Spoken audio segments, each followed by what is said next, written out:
Hi, good morning, good afternoon, good evening, wherever you are. Welcome to another episode of the Serene View. I'm Serene, saying your host, and today with me is a dear friend Javier, whose relationship with me started by me mispronouncing his name every day, calling him Javier. Right. So Javier is a Spanish management consultant, and he's here to share with us I think a topic that is probably topmost on most leaders' minds right now, which is, oh my goodness, what am I going to do to deal with uncertainty? Now, before we go into the topic itself, Javier, would you like to introduce a little bit about yourself? Okay, thanks, Serene. It's a pleasure to be with all of you. Of course, I'm very glad to be with you and all the people around us. So, well, my name is Javier, as you told me before, and I'm very pleased to be here. I work in a multinational for many years, almost 2 decades, and I work as a floor manager, sales manager, human resources manager, director, and regional director. And since the last 4 years, I've been working as a consultant, also as a coach, mentor, and training and doing a lot of training for companies. And my specialty is leadership and, of course, team building. And I'm also work as a lecturer at the university here in Castellón at the UJI.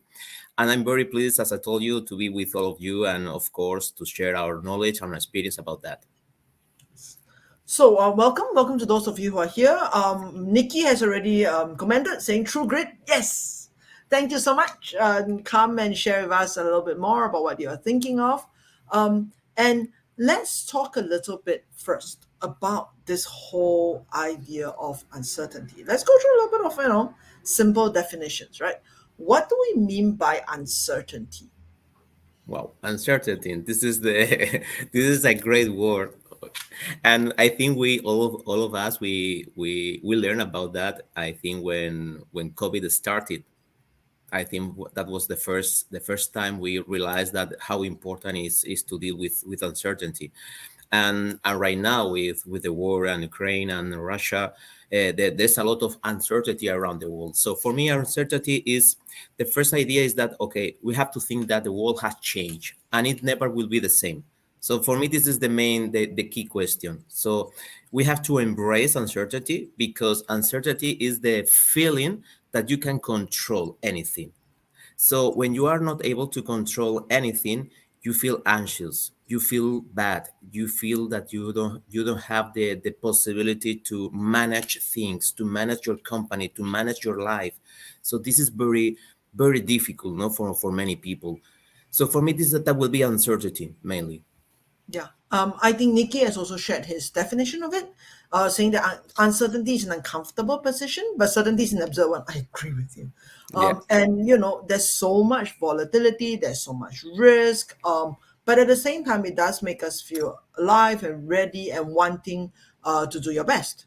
And I think this really relates to the term that we keep hearing, right? VUCA, which is volatile, uncertain, complex, and ambiguous. Now, some of you may be surprised to hear that it's already been more than 30 years since we have invented the VUCA. Okay. And recently, actually, okay, this gentleman, he's American, but he has a Spanish name. And since I have a Spaniard, I'm not going to pronounce his name. I'm going to let Javier pronounce. How would you pronounce his name?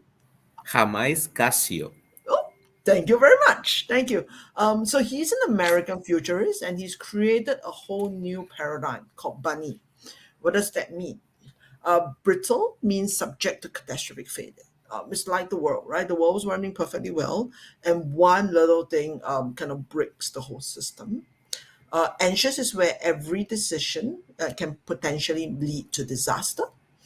Again, with COVID, we realized that if we lock down, there is, huge issues with economy, with people's livelihood.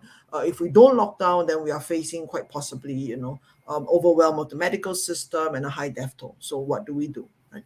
Non-linear is where we talk about cause and effect not being related. So if you've ever heard the story of a butterfly flapping its wings Yeah. in China, causing a hurricane in Brazil, that's what non-linear is all about. And incomprehensible literally means uh, even if we ask, like, what happened? How did this happen? We still can understand it. So, I mean, put it very bluntly this way. How can a few people eating wild animal in China shut the whole world down and put the whole world in lockdown? Like, it's incomprehensible, but it is what happened.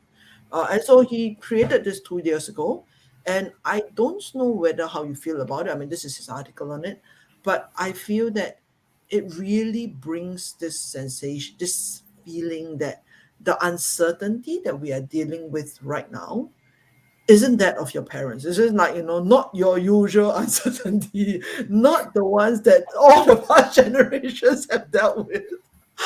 We're not old enough to talk about, in my day, but yes, that's how I feel at the moment. Yeah. Yes. Okay. And so one of the things that you can think about, right? So Nikki talks about, she's working with the Singapore government in the tourism ministry, and they were presenting at Reset Tourism Destinations, in 16 September 2022. So you can get support from the market for, yeah, sure. Thank you very Mhm. much. And so I think we want to move on. We have seen the uncertainty. We want to move on, but at the same time, we're like, we don't know what it is and we don't know how it is. So, I mean, how do you feel? I mean, what have you seen in terms of leaders and, why they are facing all these uncertainty? Yes, this is a tough question. How leaders facing increasing uncertainty. Yes, you must answer all the tough questions. I get to answer the simple ones. I'm the host. You're the expert. You get to answer all the tough ones.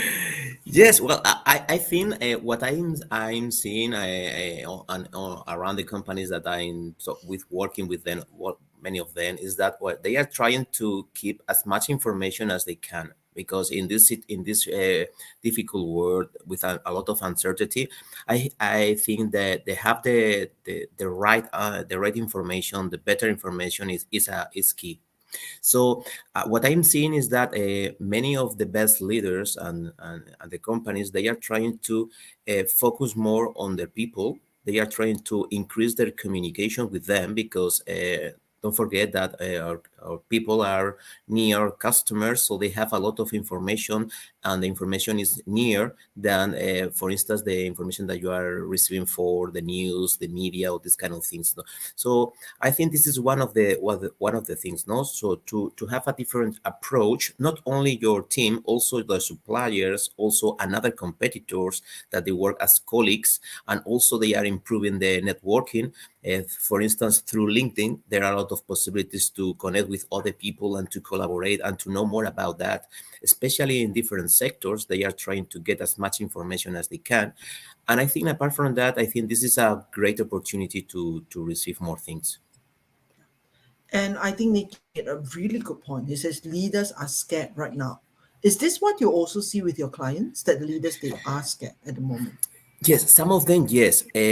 What I'm seeing is that some leaders are scared because they are not able to change anything. They feel that if their hands are tied and they can't do nothing.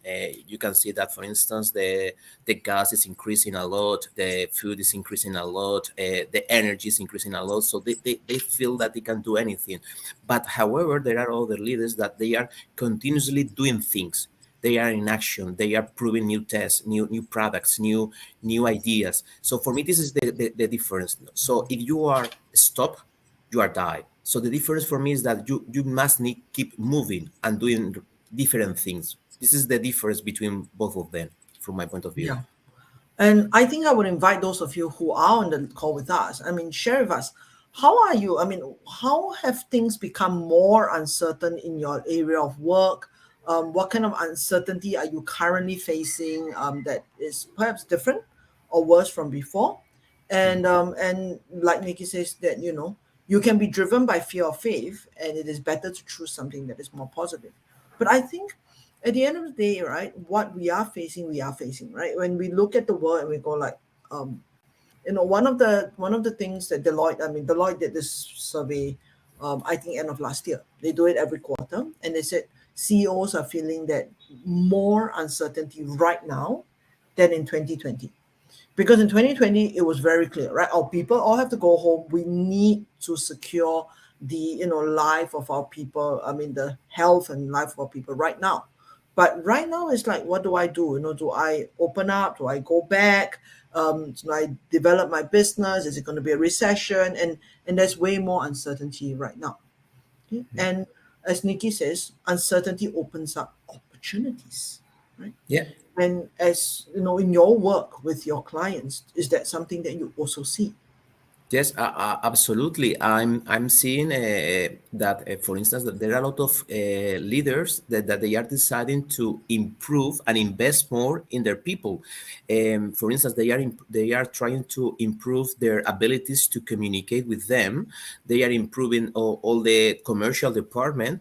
They are improving their export department managers and people who are working outside from their country. So I think this is what I told you before. Some people decided, some CEOs decided, okay, we are going to save money, we are going to cut employees, we are going to reduce the employment. But other people, other CEOs, they do the opposite. They decided to increase the number of people. They decided to increase some departments, some strategic departments. They decided to do more training courses. So is different point of view. One point of view, okay, you are negative, you have a bad sensation, you feel bad, you feel reactive. But other CEOs, they see in a different point of view. Okay, we can stop, we have to move, we have to do things, we have to prove new things, new ideas. So for me, this is the idea, and I did the same. I remember when I was with COVID, and now with the situation of the world, you can be stopped. You have to reflect, you have to move, you have to try new things. Because for me, this is the key point. If you stop, you are dying, because you feel anxious, you feel negative, you feel that you can control anything. So movement, I think this is really, really, really important. And I think I think I'm going to completely agree with Nikki here, talking about embracing risk and taking calculated risk, right? Mhm. I think from CEO's point of view, or from any business leaders, maybe not even, they may not even have to be a CEO, is what I said. Um, you know, how can I develop the capacity, should I say that, the capacity for sitting with uncertainty, for dealing with uncertainty. And the other half is a more sort of technical part, right? So obviously I don't want to be going out there taking wild risk. How can we develop the technical competence to know, what are we doing? Because especially in the world right now, where calculations are like, okay, I don't know. So when we talk about incomprehensible and and a non-linear, right? How do I take a calculated risk where it's so difficult to calculate right now? Okay. Yes, well, as I told you before, well, apart from this movement, I think it's important that you define your main goals and objectives of it. Be so clear, very clear in what is the most important, and have a clear direction, at least your main direction after all the information that you have. Start with small steps. Defeat your fear, because you have a lot of fear, of course. Concentrate on all the things that you can control and forget the rest, because they are not going to help you, even though they are going to be against you. Okay, be open to new surprises, new ideas, new results. Do more things just in case. Some will fail, but other will succeed. Uh, and personally, I think it's important that you have any hobby, any to practice any sports, because this will help you to feel better. And if your emotions are good, okay, your brain, your thoughts are better. So concentrate on your projects. For example, if you want to do something new, if you want to study, and of course, avoid the routine. Avoid all this kind of negative news that you can hear on TV, on the media, this kind of thing. Surround by positive people, people that think that there are new ways of doing things. Surround with your team. So there are a lot of things, but for me, this is movement. Movement. Don't be a stop, because if you are a stop, you are dead. Yeah. And actually, I think the couple of things that Nikki has written, which I think completely agrees with what you've said, right? So movement has to be exactly as you said, have a predefined goal, know what is your objective, know what is your aim, right? So that we don't run around in circles, and also to stop and think, and even to meditate. You mentioned that, but really, know where you are, taking small little steps, having a bit of a hobby, having a balanced mental health life. I think that's very, very important. and obviously avoid negativity if you can. Um, I I will challenge you on this one actually. That's why I was still here, because I think as the leader, we often have to take in all the information and especially market information, right? So, for instance, I need to know that there is a war happening in Ukraine, in Russia, and what are the impacts that could be on my business, my work, and on my team. And some of these things will necessarily be negative, but I can't just kind of bury my head and go like, okay, I don't want to know about it. I don't want to see it. And don't tell me about it, right? And Hmm. I need to know, for example, that sales is down, this month by 50%, that I have lost a lot of people through the great resignation and so on and so forth. So what is your advice to leaders who need to keep a pulse on information and the information is, relentlessly negative sometimes? Yes, but I think that the problem of that is the resource, or where do you get the information? Because some information is not objective, it's subjective. So it has a lot of negativeness, and it's not so objective. So for me, this is the key point. Of course, you can be okay. I don't want to know anything because of course this is necessary. You need some information to get better decisions, of course, but for me the important is the source where you go to get it, because sometimes if you receive a lot of information and depends on the resource you look for, the result is completely negative. In my case, for instance, I prefer to get information from other colleagues who are working in the sector, in the same sector as me, because the information I get is better, or even though with the customers they have the better information.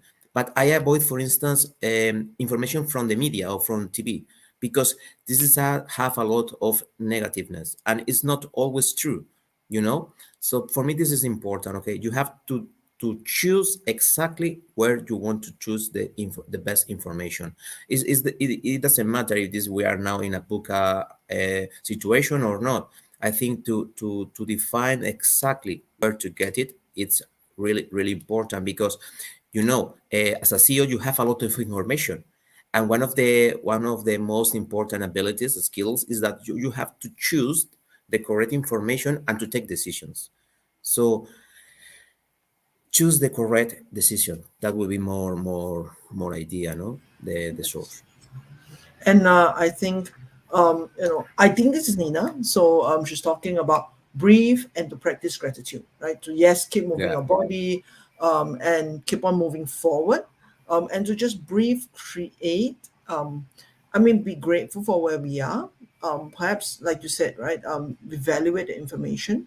Mm-hmm. Unfortunately, I think critical thinking, especially critical thinking, I don't think that business leaders are without critical thinking, but it's critical thinking on the fly.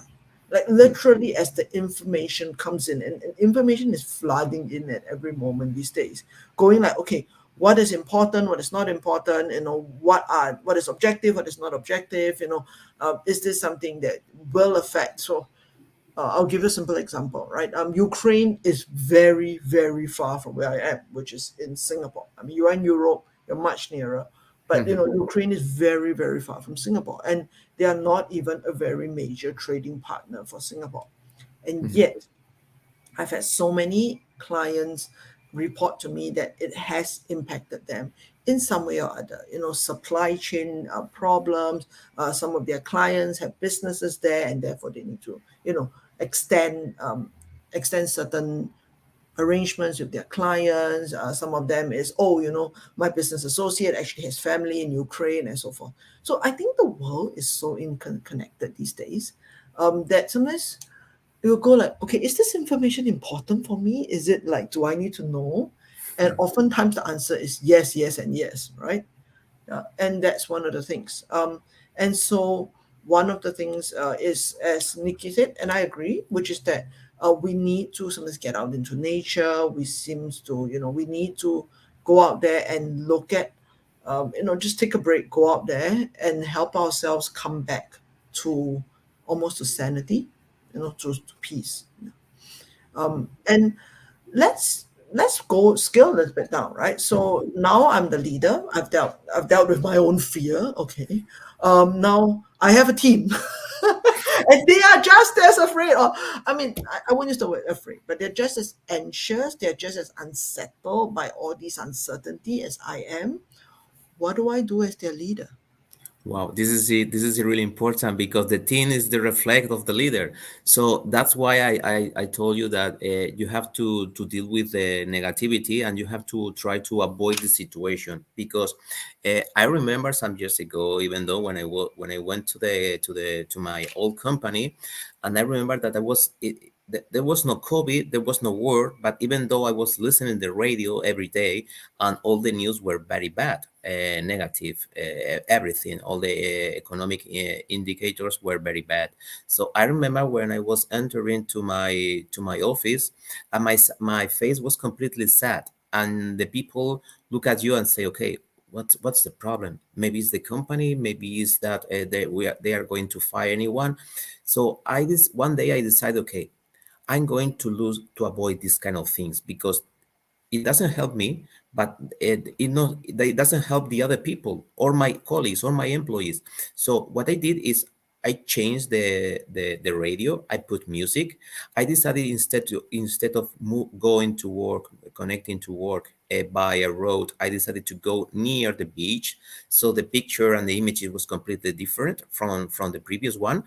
And what I did is, okay, I decided to get to the store, to the office, and to have a better communication with my employees. So you have to have a positive face, and of course you have to increase the communication with your employees and to be very humble. If you don't have any solutions, you have to say it because you are not God. You are a leader, of course, but you are not God. You don't have a No, some ball, a magic leaders ball. seem to think that they are God, but anyway. True, right? Okay. Yes, No, but yes.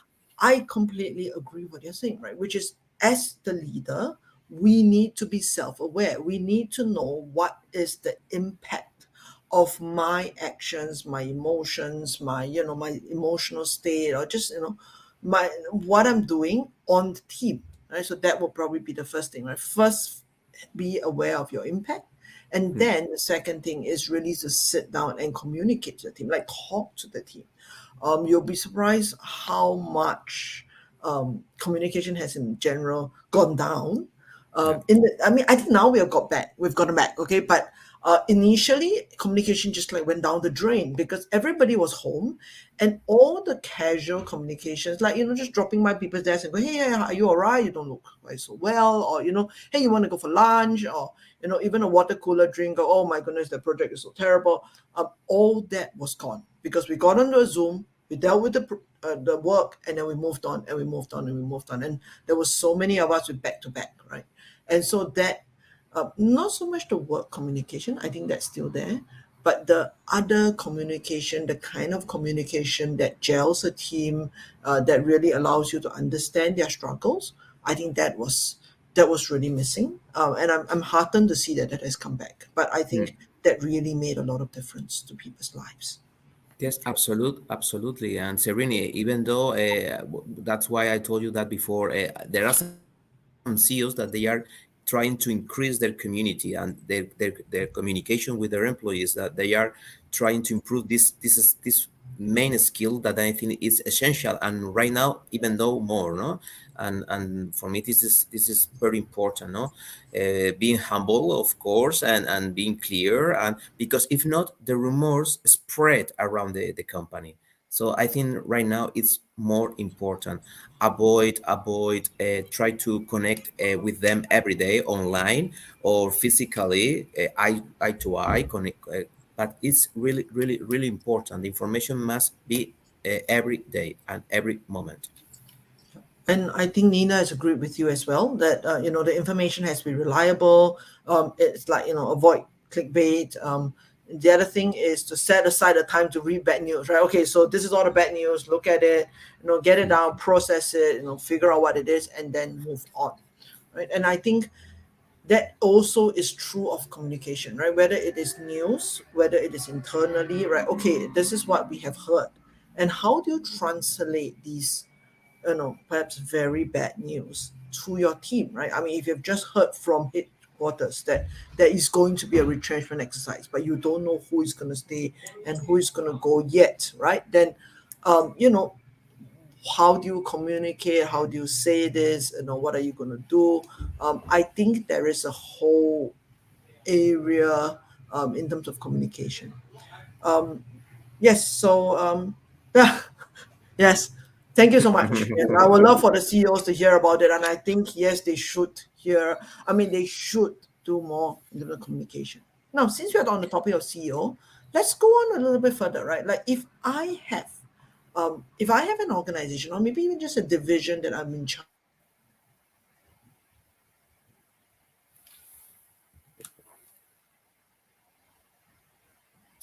Wow.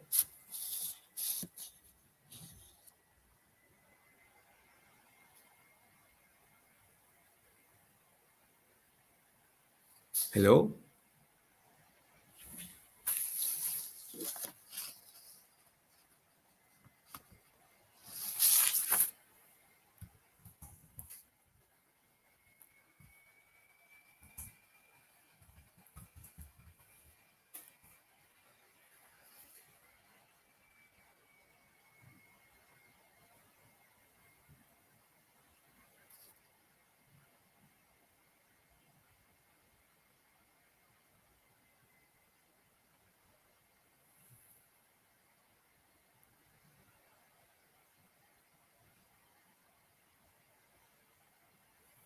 Hello, Serene. I can hear you and I can see you. I don't know if you are there or not.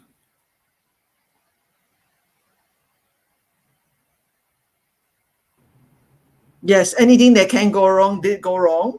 My Yes. power was down. My in Okay, Singapore. okay. Okay, yeah. So we are only. I don't know whether we are truly a first world country. No, I'm just kidding. The power is just down in my own unit. I do not know why. I will figure it out later. So I Okay. apologize. I Don't hope you have worry. been sharing like your wisdom for all the time that we are not. Yes. Okay. So Nikki has shared this. Tell us, you know, what is some of the work that you've done and how has that made an impact on your client and on your organization. Okay.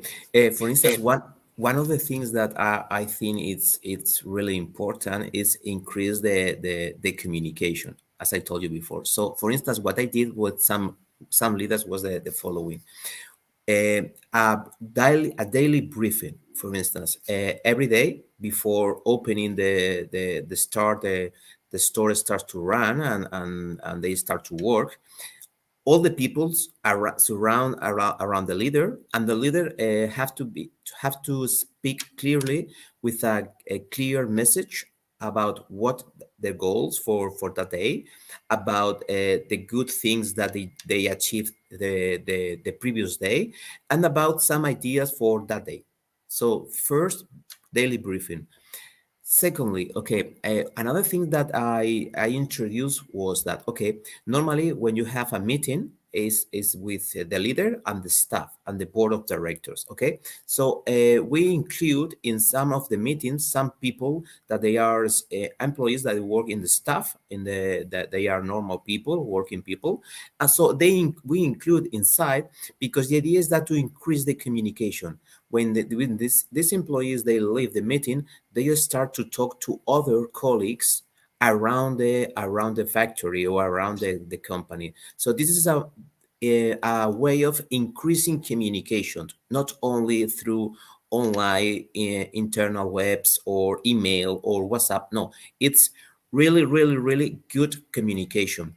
Also try to avoid of course the word me, and start to use we and team in all your communications, all the things that you do. Really important if you want to change the atmosphere on your company. Okay, use start to appreciate and celebrate more things, because we are living in a difficult moment, and we can see the future, we can see the objective, but through the path we can make big small steps, and we can get some small objectives. So each time you get a small objectives, please celebrate it. Please tell your team, okay, we did it, we achieved it. That is really important because your morale increase a lot.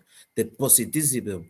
I do it in my life, of course, every day. So these small things are so powerful that suddenly things change.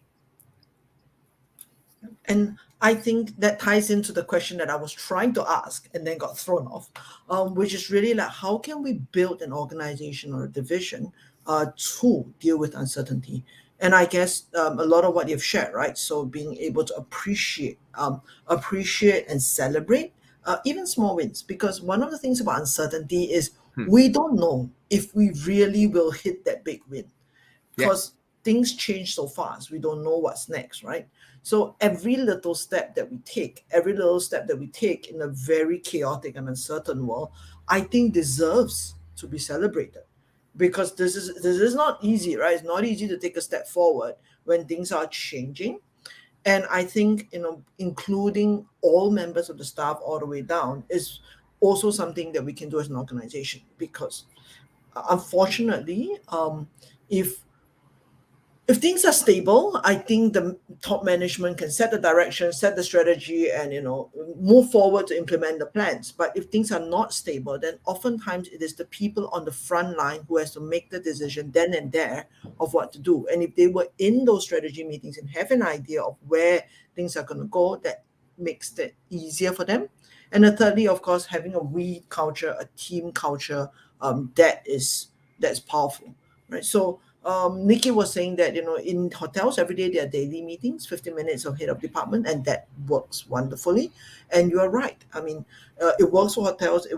Hotels are an inherently very complex organization. A lot of moving parts, a lot of different clients coming in and out. So I think translating that to different other organizations and having that work, that would be great.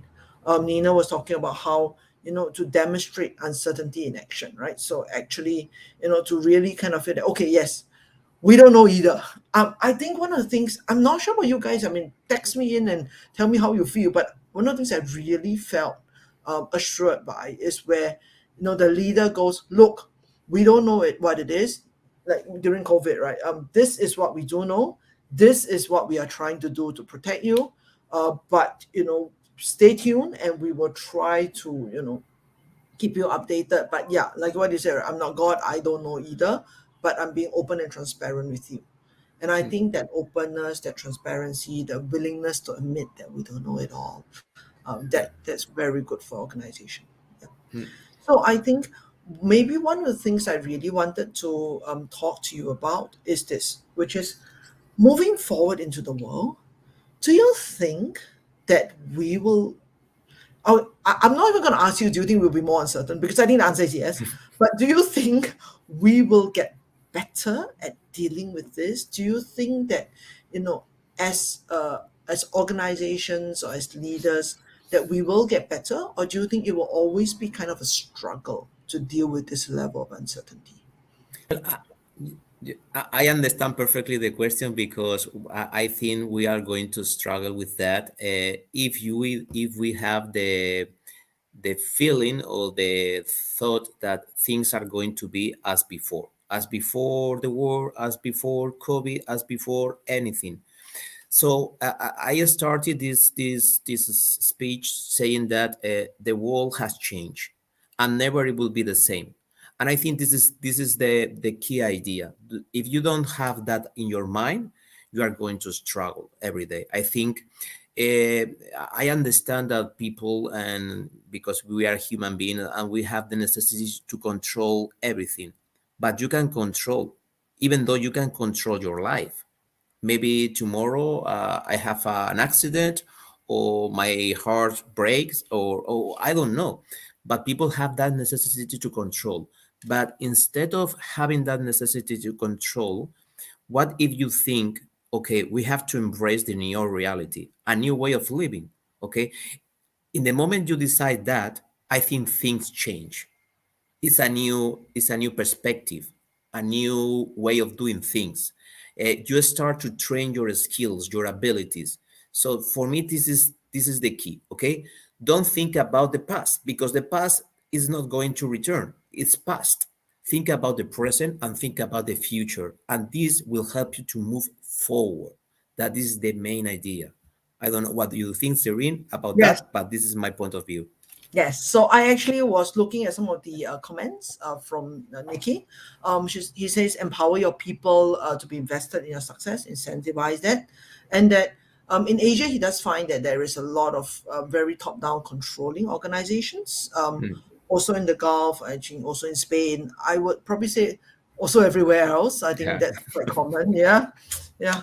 And that this has to change, right? This has to change because what happens is a lot of this top down control worked very well when the world was predictable, right? 100 years ago, when the world, or 200 years ago, when the world was very predictable and changes happened very slowly, top down control works still.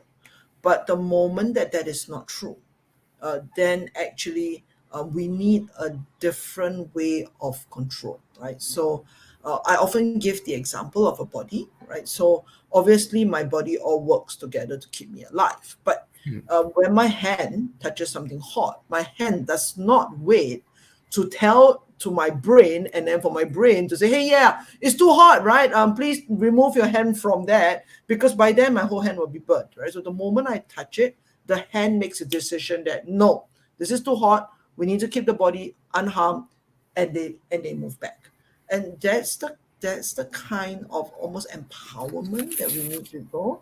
He says UK is slightly better that people speak up and that there is free speech. Um, that's great.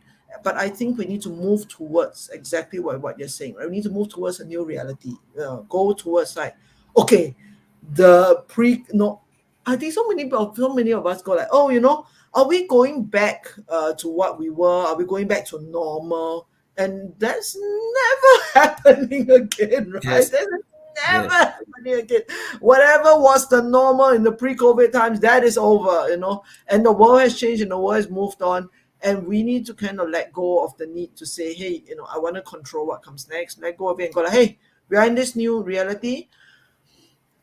There's two ways to look at it, right? Oh my goodness, I'm afraid, I'm anxious, I don't know what it is, I can't control it. Or hey, it's going to be an adventurous ride. It's going to be an exciting adventure. Let's figure out what goes next. Yeah.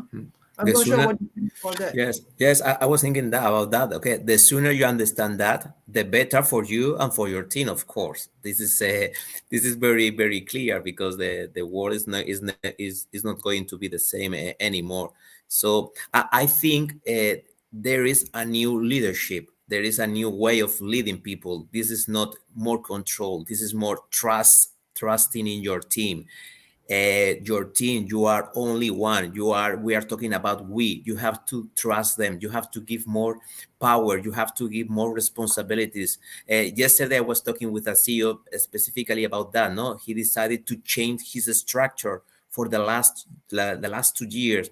He has a lot of department with a lot of control, the all the structure, the whole hierarchy, with a general manager, with a general director commercial, a marketing director. So he decided, okay, no more hierarchy. Okay, let's go to work by projects. Let's improve our abilities. Let's work together as a team. For me, this is a new way of leading. It's There's no more control. It's more about trusting. So this is a key point for my point of view in this uncertain world. Yeah. And just to kind of recap, I think, I agree with you that about this new leadership, that, hey, we have got to move from command and control from a hierarchical one into a new paradigm leadership, right? Into one where we trust, right? I think, like Nikki said, this is a new normal. Changes are needed at the top.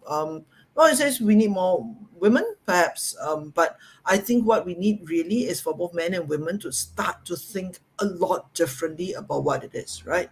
Although, what is going to be, how can we trust? It is true that trust needs to be built and that people do tend to forget easily. And I'm going to agree with you that certain things are much more culturally or organizationally, culturally in the sense of the organizational culture, supportive, and some things are not. But I think at the end of the day that we need to start moving somewhere. Because if you're going to sit here and go, like, oh, but my organizational culture is not like that, oh, this is not how we do things in Asia, and so on and so forth. Um, we're not going to get anywhere, right? It's like what you said. If we don't move forward, we're just going to die, right? But I think we need to start trusting people. We need to start supporting them, as what Nina says, enabling, supporting, empowering people. Um, like what I told leaders this, right? Look, by the time that they report to you and you make that decision, the world has changed and the market needs a different decision.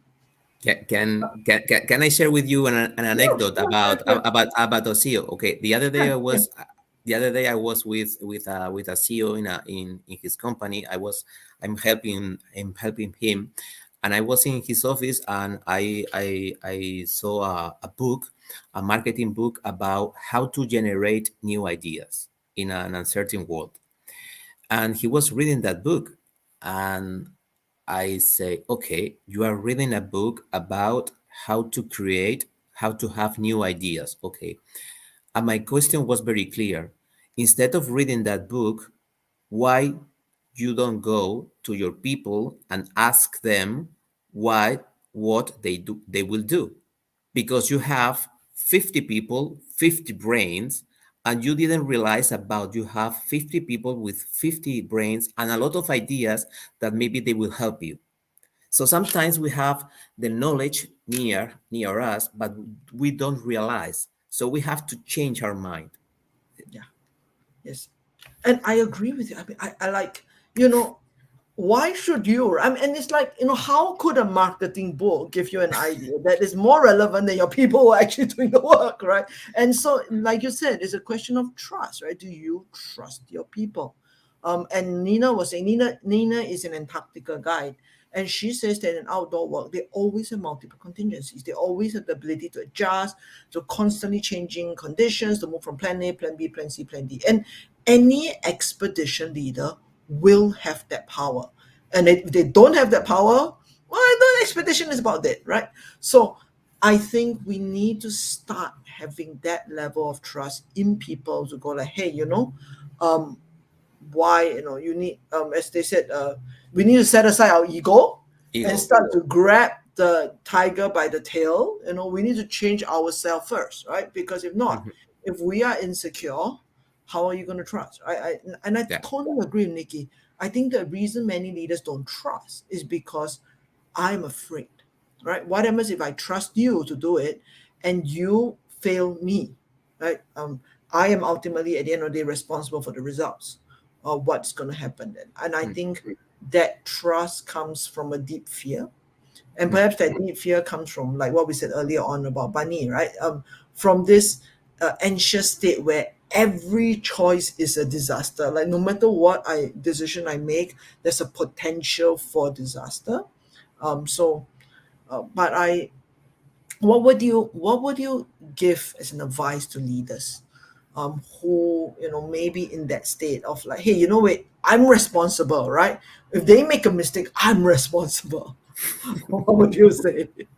Well, I think the change, as Nikki says, starts from the leader. If you don't believe yourself, if you have a big ego and you want to control everything, the problem is not your team. The problem is you. So I will recommend you to work with a coach, for instance, and to start to work with all of these things. Because if you change these things, you will be able to have a better company, a better team, and these kind of things. So the change starts from oneself. If you don't want to change, if you don't want to lose control, if you don't want to trust your people, it's going to be very complicated. So for me, this is the key point. Okay, you can have the help of a coach, of a mentor, another person with a lot of experience in this situation that can help you, but you have to say, hey, I need help. And this is really important because there are some leaders and some people in here, also in Spain, that they don't want to say, sorry, I don't know. I need help. I need help from someone from outside, from a mentor, from a coach, from a consultant. I need help for my people. So you have to be so humble to say, okay, I don't have all the solutions. And I think maybe we should step back and ask one question. And I mean, what are the things that I will see in my team, or perhaps in myself, or in my work performance, that will hint that I need help? Like, how would I know? Right? And I think, some of the things that we need to look at, right, is, for example, are you burning out, right? So are you trying to do so much? Because I think it's more work to control people than it is to trust people, honestly. So Yeah. are you burning out from your workload, and yet still not performing? Do you always feel like, oh, how I wish my people would step up to the plate, how I wish my people would take more initiative? Because I often get that from leaders. And I always ask them, have you thought about why they are not taking initiative? Why they are not stepping up to the plate? Because most of the time, it's either corporate culture or it's the leader's issue, right? It's one or the other.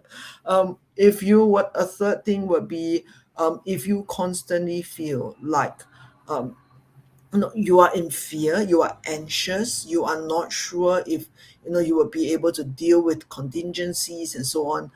I think those are really good indicators. And obviously the last one, I think, this is something you probably have to, kind of be honest with yourself. Do you ultimately trust your people? Do you Yeah. trust them or not? Right? And if the answer comes back no, then I think it calls for some real self-reflection, right? Do Is this my issue with trust, or is this a particular employee's issue? And if it is, let's say, I mean, I have 5 people in my team, and there's one I don't trust and 4 I trust, then it's an issue between me and this one person, and I need to sit down and honestly look at it and go, how am I going to resolve this, right? Nikki says get therapy. Yeah. Yeah. And it's a psychological issue often. I gotta tell you this, Nikki, and I love this research. The research says that CEOs are more likely to be psychopaths than any other occupation. I was so amused. Okay, that being said, okay, I must say this: it's like 0.2% of them are actually psychopaths. So like 99.8% of them are not, but still, they are the one occupation that has like the most psychopaths of anything else, right? And then that's kind of funny. Yeah. So if yes, then it's no problem to give away power, to give away control. It's true. But um, I think the ultimate struggle is this, right? Which is, I give away power, but I hold responsibility.